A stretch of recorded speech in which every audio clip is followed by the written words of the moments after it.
네, 안녕하십니까. 네, 이번 시간에는 이제 표장의 국제 등록에 관한 마드리드 협정에 대한 의정서에 따른 국제 출원, 예, 약칭하여 마드리드 출원, 이렇게도 이야기하는데요. 이거에 대해서 설명을 드리도록 하겠습니다. 이 마드리드 의정서에 의한 출원은 크게 이제 세 가지로 나눠볼 수가 있어요. 하나는 본국 관청인 대한민국 특허청을 통한 상표 국제 출원, 즉 해외 출원하는 거죠. 해외 출원하는 것이고, 또 하나는 지정국 관청인 대한민국 특허청 A 국제 상표 등록 출원. 이번에는 이제 주로 외국인이 우리나라에 이렇게 출원하는 국내 출원을 얘기합니다. 마드리드 루트를 통해서. 첫 번째 거는 우리가 마드리드 통해서 내국인이 이제 해외 출원하는 걸 얘기하는 것이고요. 세 번째는 상표 등록 출원, 즉 재출원의 특례 하는 이렇게 세 가지로 이렇게 크게 논제를 나눠볼 수가 있습니다. 이거에 대해서 하나하나 살펴보도록 하겠습니다. 먼저 본국관청인 대한민국 특허청을 통한 상표 국제 출원, 해외 출원인데요. 여기 교재는 뭐 잘 교재 보시면 이게 클리어하게 보이니까 여기 지금 화면에는 그렇게 클리어하게 보이지 않는데 설명드리면은 이제 해외 출원하는 데는 크게 파리 협약에 의한 출원, 공업소유권 보류안 또는 산업재산권 보류안 파리 조약이라고도 하고 파리 협약이라도 이런 의한 출원인데 이것을 파리 루트 출원이라고 이렇게 이야기합니다. 실무적으로는. 또 하나는 지금 말씀드린 마드리드 의정서에 의한 출원. 그래서 이건 마드리드 루트 출원 이렇게 할 수가 있어요. 그런데 옛날엔 전통적으로 파리 루트에 의한 출원을 했죠. 그래서 파리 조약에 보면 뭐야 3대 원칙 중에 하나가 상표 등록 독립의 원칙이잖아요. 그러니까 그것은 나라마다 상표 보호를 받으려면 등록을 받아야 돼요. 그는 마드리드 의정서 상에서도 마찬가지야. 다만 이제 출원 절차하는 방법을 조금 더 파리 루트에 한 것보다 더 간편하고 해주기 위해서 마드리드 의정서가 나중에 나온 거예요. 그래서 우리가 해외 출원을 하려면은 이제 이렇게 두 가지 루트를 통할 수가 있는데 하나는 종래에는 이렇게 출원인이 A국, B국, C국 이렇게 각각 출원을 했었어야 돼요. 그래서 이때는 각 나라별의 그 나라의 언어로 이렇게 작성을 했었어야 돼. 그러니까는 해야 되고 각국별 절차에 이제 따랐어야 돼요. 이런 식으로. 그래서 이제 우선권 제도도 생겨나가지고 이제 하면 우선권 주장을 인정하면 우리나라 출원 때 이제 같은 날 출원된 것이 이렇게 소급해주는 이런 효과가 있었는데 이런 식으로 했는데 이제 마드리드 의정서에 의한 출원 이런 여러분 지도를 봐봐 유럽을 봐봐 유럽은 막 쪼개져가지고 나라가 굉장히 많잖아. 에?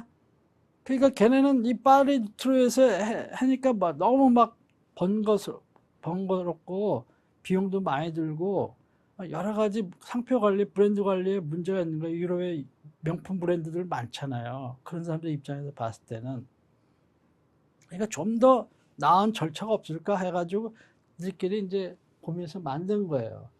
마드리드 출원 것은 어떻게 하냐면 출원인이 출원서를 우선 우리나라의 특허청에다가 접수를 해.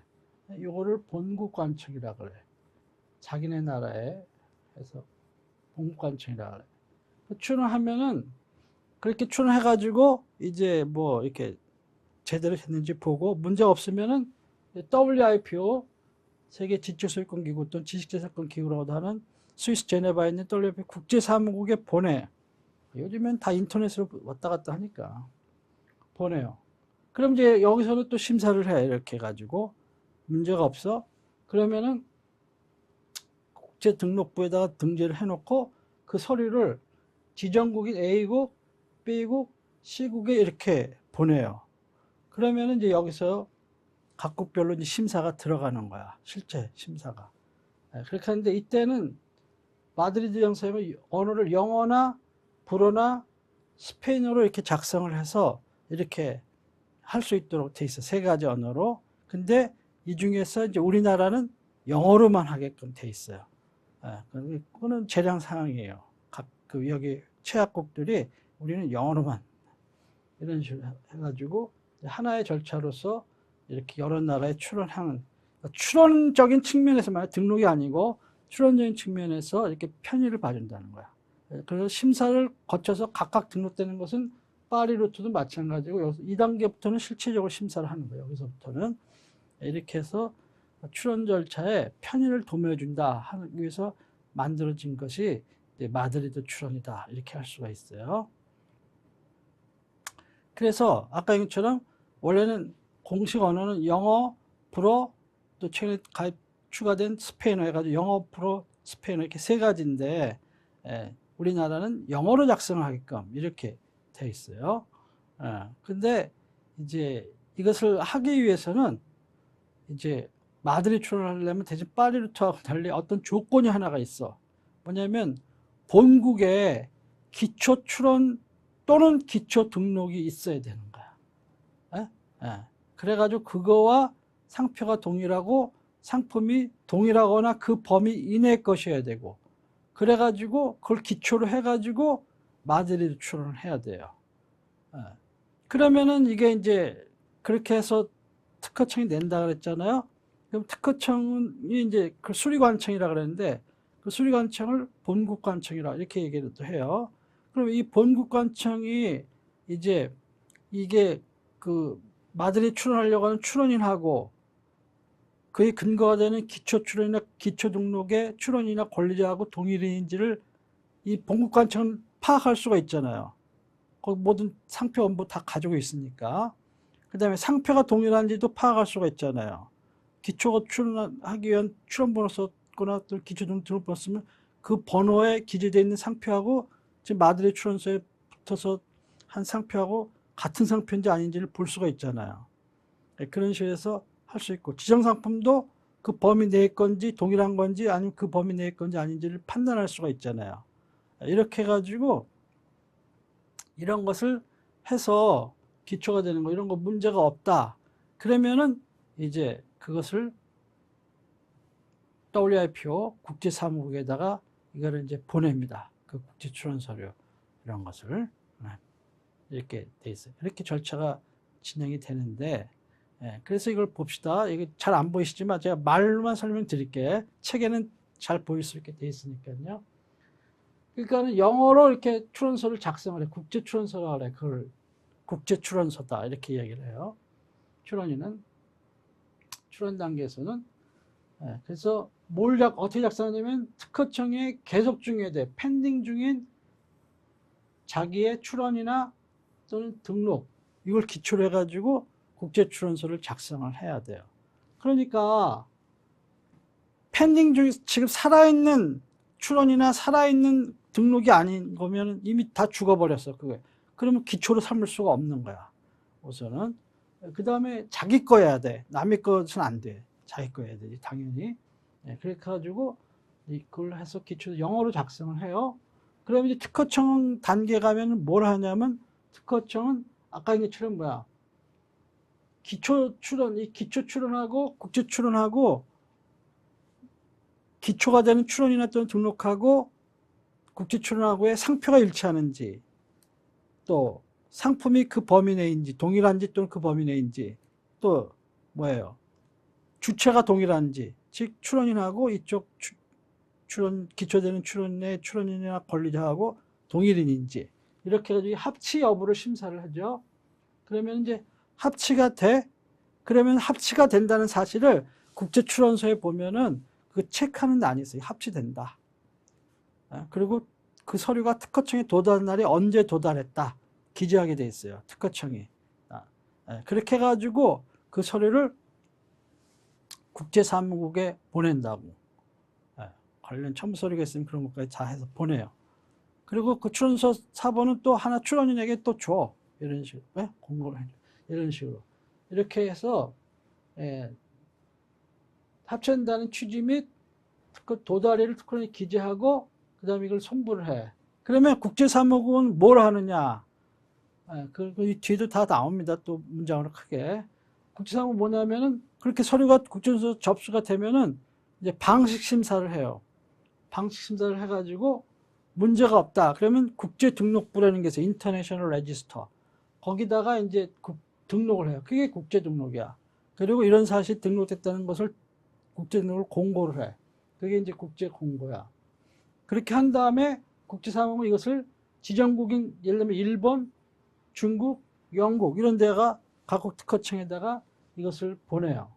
보내면은 각국 특허청은 자국법, 자국의 상표법에 따라서 절차에 따라서 이제 심사에 들어가는 거야. 이런 식으로 이제 이루어져요. 자, 하나하나 볼까요? 우선 국제출원의 기초야.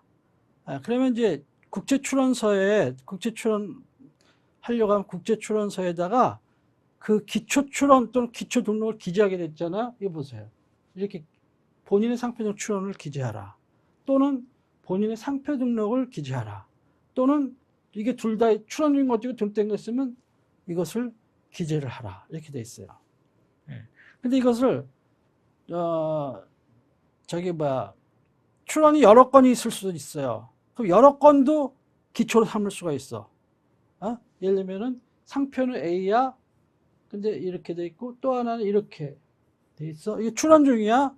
그럼 이거와 이것을 기초로 삼아 가지고 국제 출원은 이렇게 할 수가 있다고.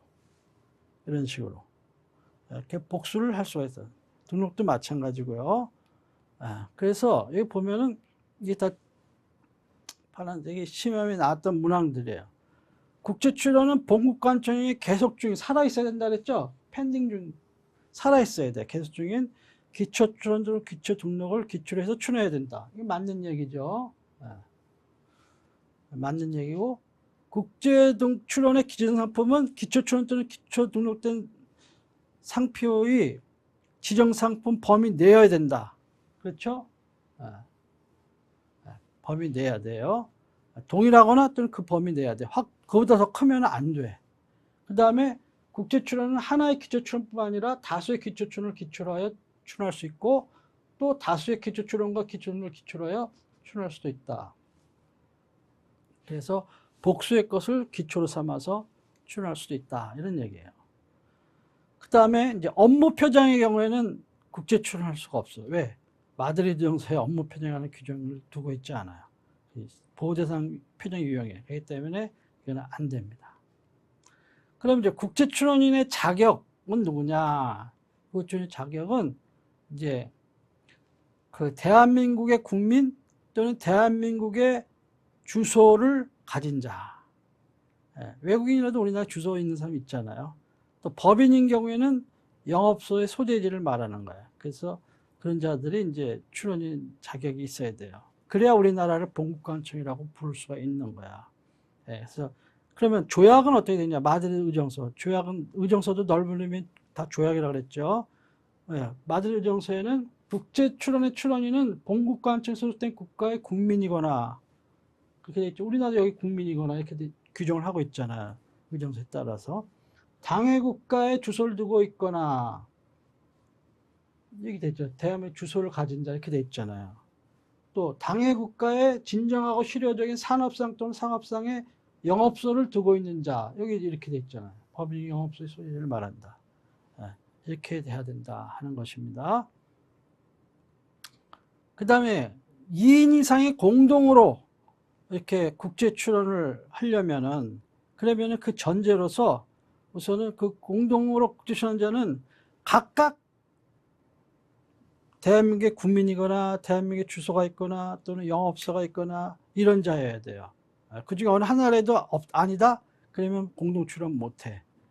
그 다음에 기초 출원도 공동으로 했어야 돼. 또는 기초 등록을 기초로 삼다면 그 기초 등록도 공동으로 공유상표권자여야 돼.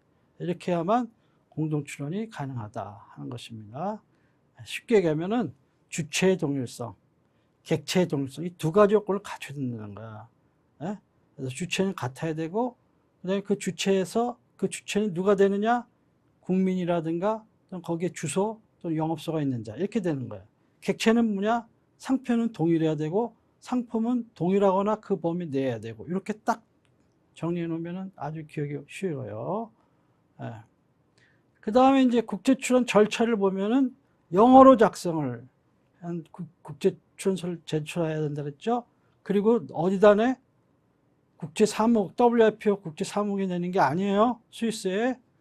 예, 본국관청이 특허청장에게 제출하여야 하는 거예요. 그럼 왜? 그렇게 되면 그래야 특허청에서 이게 보고 이게 주체가 동일한지 객체 동성인지 확인을 하고 합치가 되면 그 다음에 WIP 사무국에 보낸다 그랬잖아요. 여러분이 만약에 WIP 사무국에 딱 보내봐. 그럼 거기서는 이게 기초 출원하고 이것이 하고 이사라고 동일인지 어떻게 확인을 해? 대한민국 뭐 출원서나 등록원부가 다 WIP 사무국에 스위스 제네바에 있는 것도 아닌데, 에? 왜 못해? 그러면 뭐 전 세계 자료를 다 스위스 제네바에 다 모으란 말이야? 그건 안 되잖아요. 그렇기 때문에 결국은 이제 특허청이 내야 돼. 특허청이 수리관청이에요. 즉 본국관청이에요. 그렇게 되면 거기서 아까 말처럼 심사를 한다 그랬죠. 합치하는지 주체 동일성, 객체 동일성 갖췄는지 이런 식으로 해야 되는데 아무튼 제출하는데 이 국제출원서에는 뭘 기재를 해야 돼? 우선 기초출원을 기재해야겠죠. 기초출원이 있으면 기초출원, 기초등록이 있으면 기초등록 해가지고 그 출원일이나 출원번호 또 등록일이나 등록번호 이런 걸 기재를 해야 되고 그 다음에 뭐예요? 어떤 상표를 등록받는 상표 기재해야 되고 그 다음에 상품과 그 상품류 기재를 해야 되고 그 다음에 어느 나라에 등록받고 싶어? 지정국. 그 나라를 지정을 해야겠죠. 그렇게 해서 해야 돼요. 물론 출원인의 자격에 관한 사항, 출원인 이런 거 주소나 있다, 영업소가 있다든가 뭐 이런 식으로 하는 거 이런 것은 그건 당연한 것이고 출원의 3요소가 왔어. 출원의 3요소가 출원인, 상표, 상품 이거 생각을 하시면 돼요. 상표는 동일해야 되고 기초출원, 기초등록이 있어야 되고 상품도 동일하거나 좀 그 범위 내야 되고 기초출원, 기초등록이 기재되어 있어야 되고 뭐 이런 식으로 아닙니까? 주체는 출원인의 경우에는 대한민국 국민이거나 주소가 있거나 영업소가 있어야 되고 그 다음에 기초출원인, 기초등록권자와 국제출원인은 동일인이 되고 뭐 어렵지 않잖아요. 그렇게 하시면 됩니다. 그래서 이 출원 서류를 이렇게 해가지고 이제 특허청장에게 제출을 했어. 그러면 특허청에 도달한 날로부터 그 효력이 이제 발생을 하는데 우편으로 제출된 경우에도 마찬가지다 이런 거예요. 그 뭐예요? 도달주의를 취하고 있다는 걸 알 수가 있죠. 도달주의. 여러분 민법 공부하면서 다 알았죠. 도달주의, 발신주의 이런 게 있잖아요. 이건 도달주의야 여기서는. 우리가 보통 특허심판원에다 무슨 서류를 낼 때, 뭐, 옛날에는 그랬어요. 요즘에 전자로 내니까 아무런 문제가 안 되는데, 옛날에는 서류를 갖다 내야 되는데, 막 급한 거야. 지금 막 서류를 막 마감을 했는, 지금 작성을 해서 다 끝냈는데, 지금 특허청까지 달려가기가 너무 힘든 거야. 접수하기가. 이제 다 6시 끝났잖아. 공무원들. 그러면 어디로 가야? 서울중앙우체국 가는 거예요. 남대문 앞에. 저기 신세계백화점 앞에 저기 회원동에. 그래가지고 거기다 접수를 해. 등기로. 그러면 뭐야? 소인이 찍힌 날 접수한 걸로 봐주는 거야. 즉 이거 뭐야? 발신주의 이거죠. 예외적으로. 그랬는데 지금 뭐 그런 요즘 전자출원이라 뭐 그런 경우가 별로 없는데 여하튼 이거는 도달주의다. 특허청에 서류가 도달한 날. 또 우편의 경우에도 마찬가지 도달한 날 이런 식으로 돼 있다 하는 거예요. 그래가지고 이제 접수가 되면 이제 뭐야 이렇게 봐가지고 다 일치가 되는지 이런 것을 이제 본다 그랬죠. 그래서 일치가 된다 그러면은 그 사실을 인정한다는 뜻 합치됩니다. 이러고 그다음에 특허청에 도달한 날은 언제입니다. 이런 것을 국제출원서에 보면은 특허청이 또 써야 되는 난이 있어요. 거기 합치한다, 도달한 날은 언제다 이렇게 해가지고 이것을 WIPO 국제사무국에다가 보내고 또 그 출원 4번은 아까 이게 출원인에게 보낸다 설명을 드렸죠. 그렇게 해서 출원이 이루어집니다. 그러면은 이제 언제를 출원일로 보느냐 이게 굉장히 중요한데 국제출원이 그래가지고 이제 그 WIPO로 가면 국제사무국에서는 그걸 보고 방식심사를 해서 문제가 없으면은 이제 국제등록 이렇게 등록원부에 이제 등록을 해주려. 그러면은 이제 국제등록일이라는 게 생겨. 말이 국제등록일이지 그럼 출원일이야. 예? 쉽게 얘기하면은. 예. 그렇게 생각하시면 돼. 그래서 등록일은 원칙적으로는 본국관청이 국제출원서를 접수한 날이에요. 예? 그러니까 그 날짜를 언제 도달하니까 도달을 쓰게 됐잖아요. 그게 접수일이잖아요. 이렇게 하게 돼 있는데, 그날이 이제 바로 국제등록일이 되는 건데, 이 서류를 접수를 해가지고, 빨리 2개월 이내에 WIPO 국제사무국에 특허청에 보내야 되는데, 국제사무국에서 2개월 넘겨서 이걸 받았어, 만약에. 예. 그런 경우에는 국제사무국에 그렇게 실제 접수된 날, 2개월 넘어서 접수된 날, 그날이 국제등록일이, 그날이 출원일이 되는 거예요. 예. 그렇게 되는 거야. 근데 그런 경우는 사실은 요즘같이 인터넷 시대이기 때문에 거의 일어나지는 않아. 그러나 규정은 그렇게 돼 있다는 거야. 그 다음에 출원할 때 돈을 내야 되잖아. 예? 공짜가 어딨어. 예. 예. 근데 다 정부나 이런 데도 다 사업이야. 일종의 어떻게 보면. 뭐 세금 걷든지 뭐 수수료를 내든지 뭘 하든지 돈을 받잖아요. 예? 물론 무료로 해주는 것도 있지만은. 여하튼 돈을 내야 되는데 돈은 이제 그 스위스 프랑으로 해가지고 그렇게 해가지고 이제 내요. WIPO 그 사무 계좌에다가 보내는데 출원인이 그렇게 되면 그걸 받아가지고 WIPO 국제사무국하고 각국 특허청이 그걸 분배를 해요. 정해진 그 약정에 따라서 우리가 서비스 공적 서비스 제공하는 거 비용 들어가니까 우리 얼마, 너희는 얼마 이런 식으로 해가지고 나눠 갖는 거예요. 여하튼 그거는 각국 특허청이 재량껏 정하는 거야. 그러니까 나라마다 똑같지가 않아. 어느 나라는 중동 같은 나라, 예를 들면 어떤 나라는 엄청나게 비싸게 받는 나라가 있고, 어떤 나라는 싸게 받는 나라가 있고, 뭐 그래요. 아무튼 그 수수료는 각국이 재량껏 정한다 하는 거예요. 그 다음에 사후지정이라는 이제 개념이 있거든요. 이거는 처음에는 지정국을 애초에는 A라는 나라, B라는 나라 이렇게만 지정을 했어. 그래가지고 이제 등록했는데 나중에 C라는 나라도 추가로 지정하고 싶어. 그럴 때는 그런 걸 지정하는 것을 사후 지정이다 이렇게 이야기를 해요. 그럴 때는 이제 사후 지정을 하고 싶으면은 사후 지정 신청서라고 하는 것을 이제 제출을 해야 돼요. 그때는 이제 원래 국제출원서 등 제출서를 첨부해가지고 이렇게 제출을 하는데 특허청장에게 내는데 요거는 국제사무국에 직접 신청할 수도 있어요. 제출할 수도 있어. 여기 처음에 출원할 때는 뭐랬어요? 반드시 본국관청에다가 제출해야 된다 했잖아요. 근데 사후 지정은 이제 국제사무국에 직접 신청할 수도 있어요. 원하면. 그 다음에 이때 사후 지정할 때는 국제 등록된 지정상품의 전부 또는 일부에 대해서 사후 지정할 수 있다. 이렇게 돼 있어요. 이게 무슨 얘기냐면, 보세요. 이제 갑이라는 사람이, 네? X라는 상표를 A, B, C 이런 식으로 이렇게 이제 이게 국내에 돼 있는 KR이라고 봅시다. 이게 이제 코리안 레지스트레이션 기초 등록이야. 요걸 기초로 해가지고 이제 IR 인터내셔널 레지스트레이션이라고 합시다. 이렇게 해가지고 요것을 출원을 했어. A, B까지만 지정해도 되고 C까지 해도 돼. 그 범위 내니까. 이렇게 한 다음에 지정국을 예를 들면은 미국, 그 다음에 JP, 일본 이렇게 했다고 쳐봐요.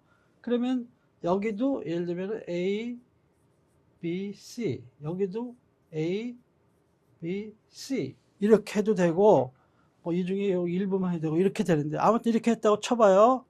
근데 나중에 뭐야? 내가 중국을 추가하고 싶어. 중국을 차이나를.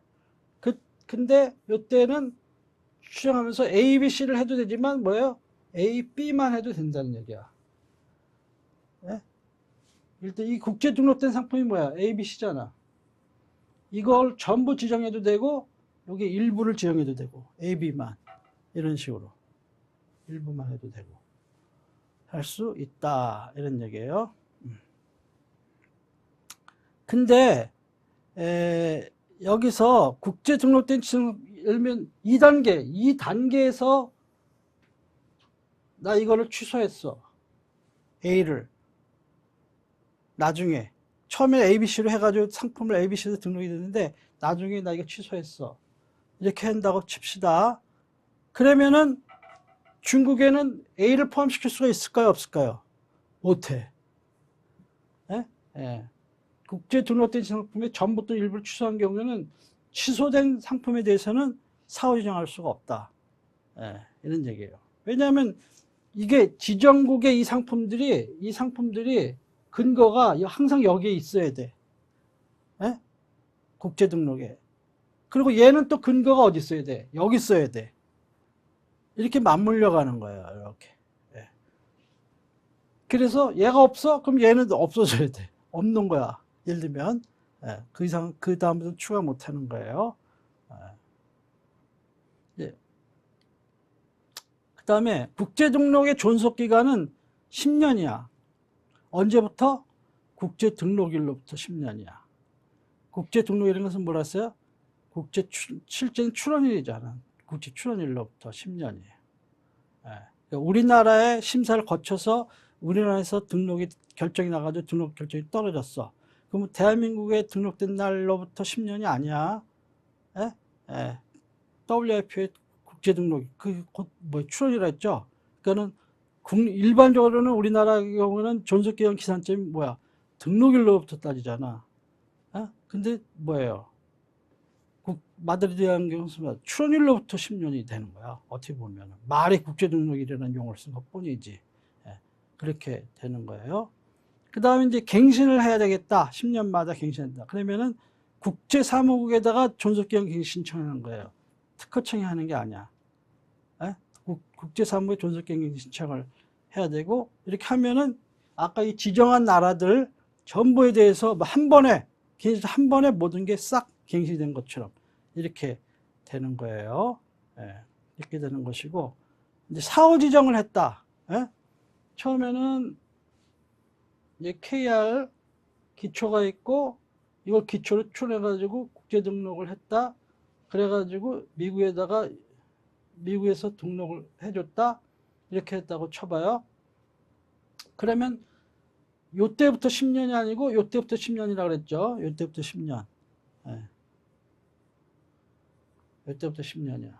근데 어떤 것을 내가 중국에 또 사후 지정을 해서 등록을 했다라고 쳐봐. 에? 그러면은 요거의 존속 기간은 요때부터 10년이야? 아니에요. 항상 요거부터 10년이야. 사후 지정일로부터 10년이 아니고, 또는 사후 지정에서 등록된 날로부터 10년이 아니고, 국제 등록일로부터 10년이에요. 이 나라의 존속 기간은 다 이렇게 되는 거예요. 즉 사후 지정일이 아니다. 또 사후 지정에서 등록된 이 날이 아니다. 즉 국제 등록일로부터다. 즉 인터내셔널 레지스트레이션 데이트 때부터다. 즉 국제 출원일로부터 10년이라는 얘기. 그렇게 되는 겁니다. 그 다음에 국제 등록의 명의는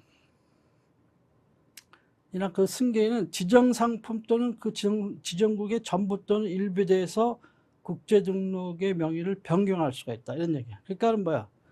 나라별로 쪼개서 이전할 수도 있고, 또 상품별로 쪼개서 이전할 수도 있다는 얘기예요. 아셨죠? 그러니까는 미국도 있고, 일본도 있고, 중국도 있고, 이렇게 했다고 쳐봐. 그러면은 나는 미국 것만 을에게 이전할래. 이렇게 할 수가 있는 거예요. 뭐 일본 거는 병에게 이전하고, 뭐 중국 거는 뭐 어떤 누구에게 이전하고, 이런 식으로 이렇게 할 수가 있는 거야. 또 상품도 뭐야? ABC 중에 고중에 난 A만 이전할래, B만 이전할래, 이렇게 할 수도 있다는 이런 얘기입니다. 그 다음에 이렇게 이제 이전을 하려고 하면은 국제 등록 명의 변경 등록 신청서, 라는 것을 이제 국제등록청에서 제출을 함께 특허청장에게 제출을 해야 돼요. 그렇지만은 뭐야? 국제사무국에 직접 제출할 수도 있어요. 국제사무국에. 이렇게 귀찮지만 이것도 특허청장에 내야 되느냐, 국제상무대 지출자출이느냐 가끔 문제가 나와요. 그러니까 사안별로 따라서 이거는 할 수 있는 게 있고 없는 게 있고 그러잖아요. 쭉 설명했는데 귀찮지만 잘 정리해 놓으셔서 외워 놓으셔야 돼. 할 수 없어. 실무를 많이 해본 사람이야 뭐 신경 안 쓰고 그냥 다 아니까 척척하는데 실무 경험이 없는 분은 당분 좀 괴롭더라도 외우셔야 돼. 그 다음에 이제 국제 등록사항의 변경 등록 뭐 이런 거에 대해서는 이제 뭐 상표법 시행규칙에 다 정한다 이런 얘기기 때문에 중요한 건 아니고요. 그 다음에 이제 국제 등록의 감축, 포기 및 취소 이런 것인데 이것은 이제 교재에 나와 있지 않은 건데 이거 정리해서 설명을 드릴게요. 심사기준에는 나와 있는데 이거 정리해서 설명을 드릴게요. 국제 등록의 감축은 이제 여기서 국제등록의 감축이라는 것은 지정국의 전부 또는 일부에 대하여 지정상품의 전부 또는 일부를 감축하는 것을 말한다 하는 거예요. 그러니까 여기서 감축 대상이 뭐야? 대상을 잘 알아놓으셔야 돼.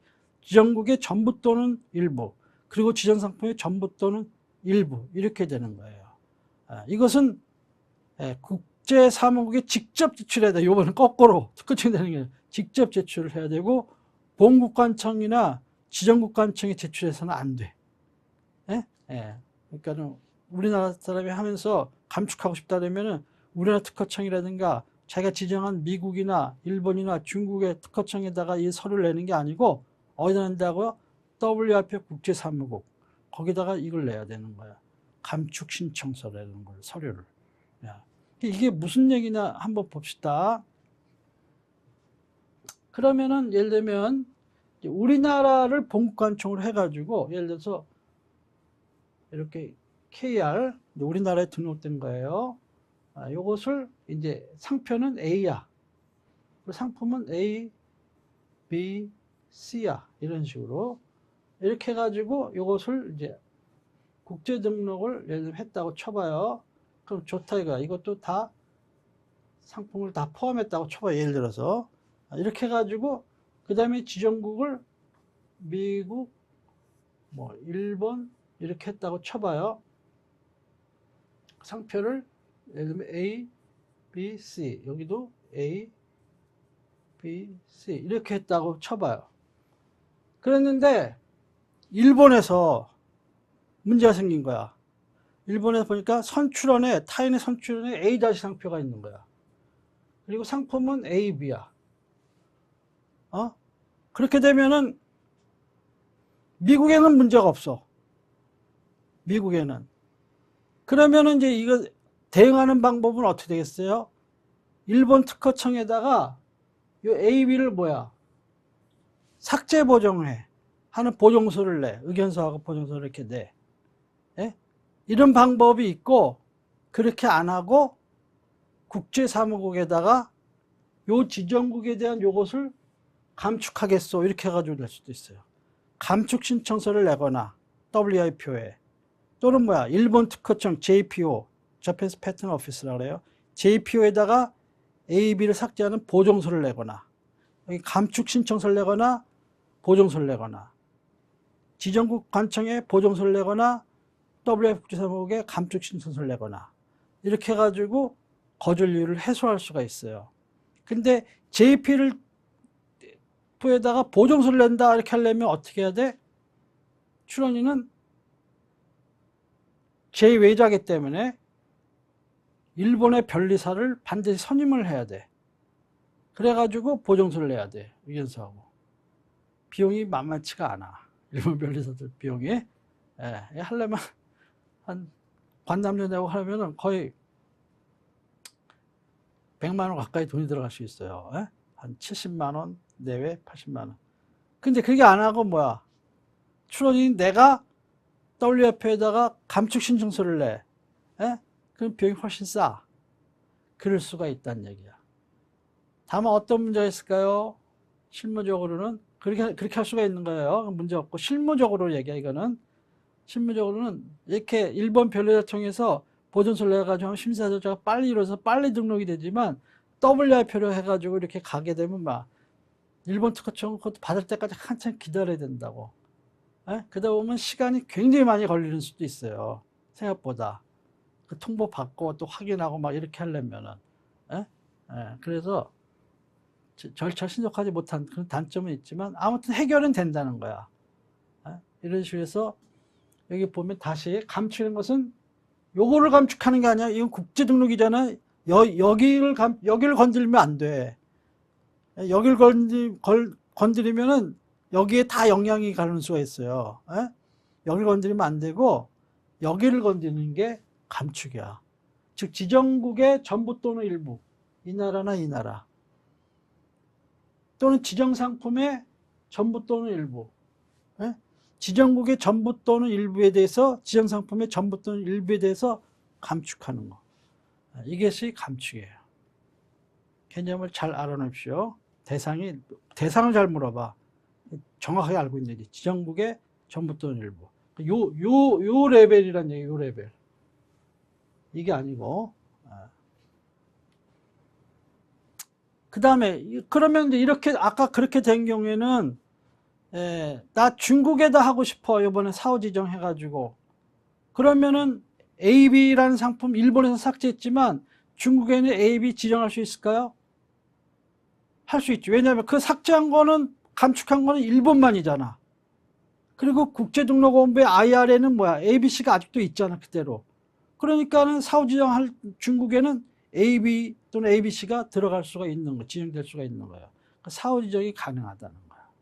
그래서 이 두 가지 개념을 잘 알아야 돼. 감축, 포기, 취소 이런 경우에 대상이 뭔지, 또 사후 지정이 가능한지 아닌지 이것만 딱 포인트를 잡고 하시면 돼요. 그럼 이제 포기를 봐. 포기는 지정국 일부에 대해서 지정상품 전부를 포기하는 거야, 이번에는. 예? 아까 얘기한 것처럼 JP의 경우에 A, B, C에서 AB만 하는 거는 감축이지만 포기는 뭐 A, B, C 전부에 대해서. 예, 지정국 일부에 대하여, 지정국 일부에 대해서. 아까는 뭐였어? 감축은 지정국의 전부 또는 일부라고 그랬죠? 이번에는 뭐야? 지정국 일부에 대해서 지정상품 전부를 포기하는 거. 이것도 국제사무국에 직접 제출해야 돼요. 포기 신청서는. 예, 본국관청이나 지정국관청이 내면 안 되고, 이것도 뭐야? 이거는 지정국인 나라인 JP에 대해서만 없어지는 거니까 중국에 신청할 때는 IR의 ABC는 그대로 살아있잖아. 그러니까 거기서는 지정할 수가 있는 거. 사후 지정이 가능해요. 그 다음에 마지막에 이제 국제등록의 취소인데, 이거는 대상이 뭐냐? 지정국 전부야. US, JP 이런 식으로. 미국하고 일본. 근데 대신 지정상품의 전부가 아니고 포기 때는 전부라고 했죠. 근데 여기서는 지정상품의 전부 또는 일부야. 이렇게 하는 것이고, 이게 대한 요번 취소가 뭐야? 국제등록을 취소하는 거, IR을. 이게 국제등록의 취소예요. IR을 취소하는 거. 이때는 이 취소 신청서는 국제사무국에다가 직접 내야 돼. 그러니까 IR이 취소가 됐기 때문에 어떻게 되겠어? 사후 지정은 불가능한 거지. 사후 지정은 불가능한 거예요. 그렇게 되겠습니다.